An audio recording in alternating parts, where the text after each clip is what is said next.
Alam niyo yung kahit pambili ng shampoo, wala. Yung ibig sa shampoo ko, sa anak ko na lang ng panganay. Hanggang sa napapagod na daw siya, iniwan ako. Videos that will make you wealthy and debt-free. Siya po ay isang call center agent at the same time 42 years old. Let us welcome si Ronette Makasaot. Anong ginagawa mo ngayon? Kukunting vlog ng anak ko po sa baby ko, tapos at the same time nagtatrabaho po. Anong trabaho ngayon? Call center ba? Opo, doon lang po ako nagtatrabaho sa call center, sa Lipa. Paano ang buhay ng isang call center agent? Bigyan mo kami ng idea. Ayun, 4 na taon na po akong puro gabi ang trabaho. Oh. Ganun po, pag-uwi, trabaho pa rin sa bahay kasi may alaga ang bata. Pero pagkatapos ko po, yun, konti kaming chika-chika nung anak ko na madaldal, tas paliliguan ko, ayusin ko po muna siya pagkapaligo niya. Mga bandang 11, tutulog na po ako. Araw-araw po, ganun ang ginagawa. Paano nagsimula to? O ito syempre, si Madam Bebe. Nung October 5 po, nakahiga po kami sa kwarto ng nanay ko. Yung hipag ko tsaka yung baby ko, nag-uusap. Ang daldal po niya. Sobrang daldal. Tapos sinubukan kong i-video. Sabi ko, makapagawa nga ng Facebook. Tapos pag video, in-upload ko po, hindi ko po ina-expect na October 8 viral. Oo. Sinundan ko pa po uling kinabukasan. Oo. Pag-gising ko, 1.5 million na. Bago lang po yun. Imagine po, parang 200 lang po yung friends ko. Shinare ko lang po siya. Tapos nagsunod-sunod na po, naging 27 millions na. Yun po, nagsasabi ko, subukan ko na to. Dire-diretso ko na to. Although Down syndrome siya, puro positive naman po yung. Kaya parang mas nainganyo pa akong i-post siya. Hindi ko po siya kinaya. Yung iba po kasi, hindi ko po siya. Pinasitive ko lang po yung isipin ko na ang anak ko po may kakaiba siyang talento. Bakit mo tinawag na Madam Bebe? Para po kasi siyang madam, minsan po pag kung yung gusto niya, masusunod. Tapos pag aarte po siyang ganyan. Gaganda. Maarte po yan minsan Tapos Saan niya nakukuha yun? galing pong manood ng YouTube, na YouTube Kids po. Nung una po kasi, yung natural lang po siya. So, sinarado po namin yun kasi may mga parang natututunan siyang iba doon. I-downloadan po namin nung pangbata. Okay. May bata po kasi foreigner na nag-YouTube din. May paganyan-ganyan siya.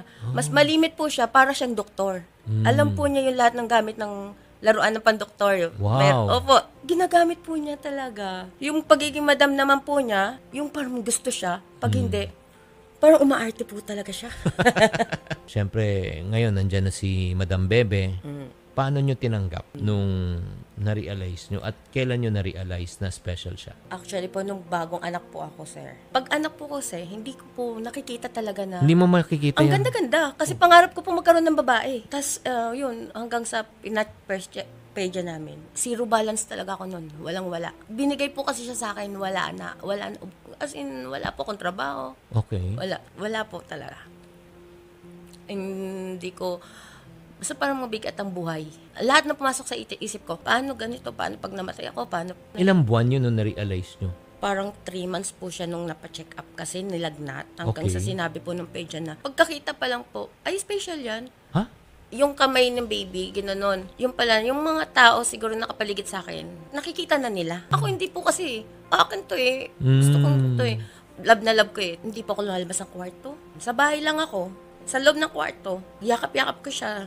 Marami na pong mapasok sa isip ko, sir. Hanggang sa may kumausap po sa akin na sabi, pag hindi mo tinanggap yung anak mo, sino pa yung tatanggap sa anak mo? So, sabi niya, bumangon ka, mag-ano ka, porsigo ka, para anak mo. Ayun, maisip ko na kahit po ka-anak ko lang nun, happy ko magugutom tong anak ko. Yung anak ko, nag-aaral pa, ayoko pong patigilin.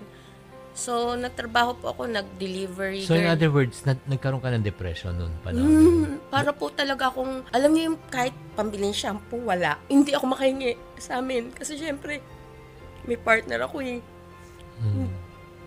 Gusto ko yung ibig sa shampoo ko, sa anak ko na lang ng panganay. Hanggang sa naisipan kong nangalan po na kailangan kong bumangon para kasi anak ko, sino pa tutulong? Yung Kasi kapartner mo, anong trabaho nun? O hindi ba sumusuporta? wala din po siyang trabaho nun Okay. Tapos sabi ko, lika na, mag-apply na tayo dito sa shop. Yun nga po sa delivery. Mahirap kasi 3 months pa lang po ako at nakakaanak ng 4 months. So hindi ko inisip na sinasabi ng matatanda na baka mabinat ako. Hanggang sa napapagod na daw siya, iniwan ako. Tinuloy ko yung pagsha-shopee ko. Kumuha ko ng kaibigan kong babae na masipag din, gusto din niyang, kasi para sa anak din niya, magdi-deliver kami dalawa. Nag-iiyakan na lang kami nung sabi namin, dalaga tayo, ang ganda ng pangarap. Kakain kami isang isda lang doon sa, titigil kami sa sasakyan.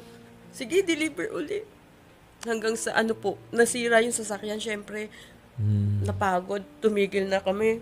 Naisipan ko, meron akong isang kamag-anak, pinsan ko po. Sabi ko, pwede mo ba akong apply sa ganyan? Ayun, ini-apply po niya ako nung kinabukasan. Yun nga po, yung call center. Naipasok po niya ako. Hanggang sa yun, awa po ng Diyos, ngayon, 4 na taon na po akong dun sa trabaho na yun. Pero during that time, Ronette, nung nagde-deliver kayo, magkano kinikita nyo kayong magkaibigan sa isang araw?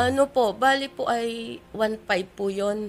Kaso po, 11 o'clock na po kami nakaka-uwi nun. Kasi, pa namin yung mga parcel, bibigyan ko siya ng 500. Tapos sa akin 500. Tapos yung 500 para pang gas. Natitira lang sa akin 400 eh. Kasi yung 100 papangkain namin. Tinipid na lang po talaga namin dahil gusto ko po talaga kahit pa paano may kita kami. Alam mo, mahirap talaga na hindi lang lumaban sa buhay at may pinaglalabang ka na special child. Ano naman yung maintenance ng isang special child? Actually po, ang baby ko, vitamins ko lang talaga siya.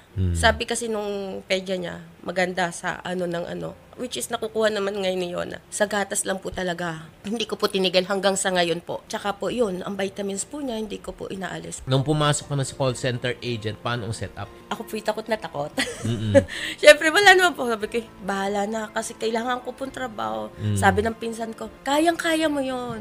Muntik na po ako, Sir Chinky, sumuko noon. 3 buwan pa lang kasi natakot ako sa mga team leader nung una. Kasi, siyempre, pag ang rank mo ay mababa. Sabi ko, Jel, ayoko na, hindi ko na kaya. Ano trabaho nga? Ano specific pinapagawa sa'yo? Sa sales po kami, satellite radio sa Amerika. Sabi ko, Jel, ayoko na, 3 buwan pa lang. Sabi ko na, parang na-stress ako. Kinagabihan po sabi na Jel, Ronette, kunin mo na lang yung computer doon, magbahay ka. Sabi ko, Jel, paano yun? Hindi ko. Sa office ka pumapasok? Opo. 3 months? Opo. Okay. 3 months or 4 months po ganon. Tapos yung gusto ko na nga po kasi na-stress ako sa yung pinsan ko talagang pinursige ako, kaya mo yan, kaya mo yan. Sige, kunin mo yung computer doon, magbahay ka. Pumapasok ka dati. Opo. Magkano ang gastusin mo sa pamasahe Naku araw-araw? po, ang layo po ng amin, Sir Chinky. Ang ginagastos ko pagkain pa doon sa amin. Hindi, pamasahe mo na. Pamasahe ko po muna, siguro po yung mga 70. Lagay mo na sa 100 sa isang araw. Opo. Pagkain, 100 din po. so 200. Oo. So ngayon, ilang araw ka pumapasok? Bali 5 po. Pero ngayon, kasama mo na yung anak mo sa bahay. Tipid pa. Oo, tipid pa. Meron ka ng time na na-save, meron ka pang perang na-save. Opo. Siyempre, ano pa yung benefits ng work from home? Mabilis ko po makita kinabukasan na hindi po pagod talaga. Yung nga pong tipid na yun talagang hindi ko naalis sa gatas na kahit po ako nasa bahay. Natutustusan ba yung pangangailangan mo? Awa naman po ng Diyos. Yun nga lang po, yung ako may gustong bilhin, di pag may extra po, ako nakakabili ng para sa akin. Pero sinisave ko na po talaga yung gatas, diaper, vitamins at saka po yung baon ng kuya ko. Nakakapag-ipon ba kayo? Hindi pa po. Hindi pa, oo. Pero alam mo, kailangan talaga magkaroon ka ng tinatawag ng emergency fund. Anong payo mo naman sa mga ina ngayon na may mga special child? Kung yung mga mother po na may special child na kagaya ng sa baby ko, huwag niyo po siya ikahiya. Kasi nung una, ganun din po nararamdaman ko. Pero naisip ko, tama po yung sinabi nung nagsabi sa akin, kung hindi niyo tatanggapin, sino pa tatanggap sa anak natin, di ba? Kaya dapat po, maging positive lang po lagi tayo sa paniniwala na may kakayahan pong, hindi man po yung siya normal, pero may kakayahan po bawat bata, kagaya po ng sa anak ko. Basta yun lang po sana, huwag niyo po siya lang ikakahiya. Proud kayo, anak niyo yan, lumabas po sa inyo yan. Kaya, kasabihan nga po, may mga ganyan po ay swerte. Pero paano po tayo magiging swerte kung hindi niyo naman po gagawin para sa sarili ninyo o para sa mga anak niyo? Ano pang pangarap ni Ronette? Gusto mo bang mag-business one day? Sobra. Yun po talaga. Gusto ko po magkaroon po talaga ng business. At saka number 1 pangarap po ay makapagsalita din po yung anak ko. Kailangan ng therapy session yan. Space. Kaya nga, mga kapatid, ito yung gagawin ko ha. Una, bibigyan kita ng 1 set ng buko. Yes. Kanina pa po ako titig na titig dito, sir. Pangalawa, bibigyan kita ng konting cash. Alam, ang birthday ng Yona ko, sir.